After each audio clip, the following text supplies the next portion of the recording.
Greg Bolton, creative director from Jam3.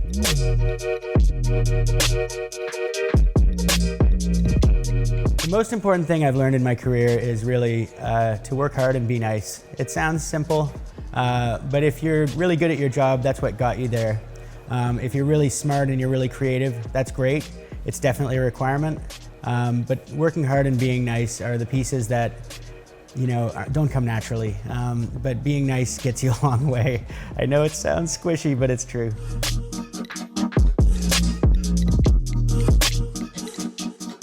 If I could tell my 18-year-old self anything, it would probably be not to worry about what's going to happen, to really know that you're going to find your way by doing what you do best, and you're going to learn along the way that you don't always get it right and the sky doesn't fall. When I was coming out of university, I really felt like, okay, I've got to become a professor, and I went to grad school and things changed and I didn't end up pursuing a path of being a professor. And if you told an 18-year-old that, they'd say, but then why am I going to waste all that time? But it wasn't wasted time because I learned a lot and it made me who I am today.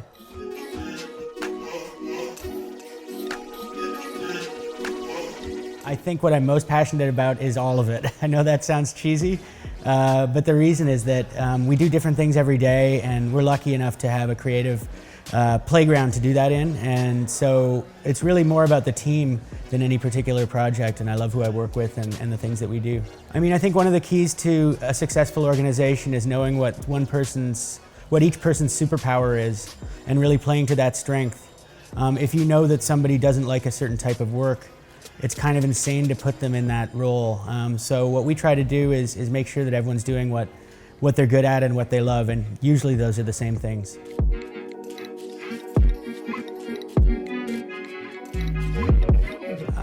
I think events like this are really important because I think it's great for people to take a break from their everyday and listen to some new voices.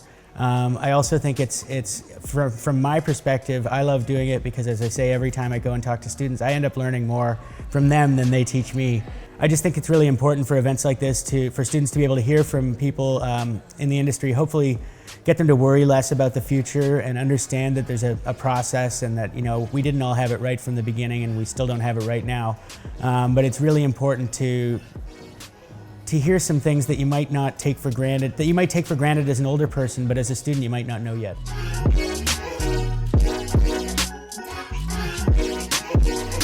There are a lot of people I'd like to have dinner with, but someone that popped into my head recently was the journalist David Carr, who worked for the New York Times and died quite suddenly.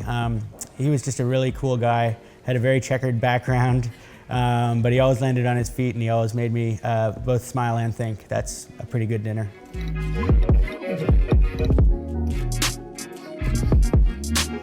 One book I'd really recommend, because I just finished it, is Sapiens, which is a book about the history of humanity. So, wee little book. It's about 400 pages long. But what I love about it is the way that he makes us rethink some of the things in history, like the way that he talks about progress. Well, progress can be a double-edged sword. I think it's a really approachable book that teaches you a lot about not only the history of humanity, but also how to think about it. And if you can think about the history of humanity in an interesting new way, you can probably think about just about anything in an interesting new way. So that's one for me for sure.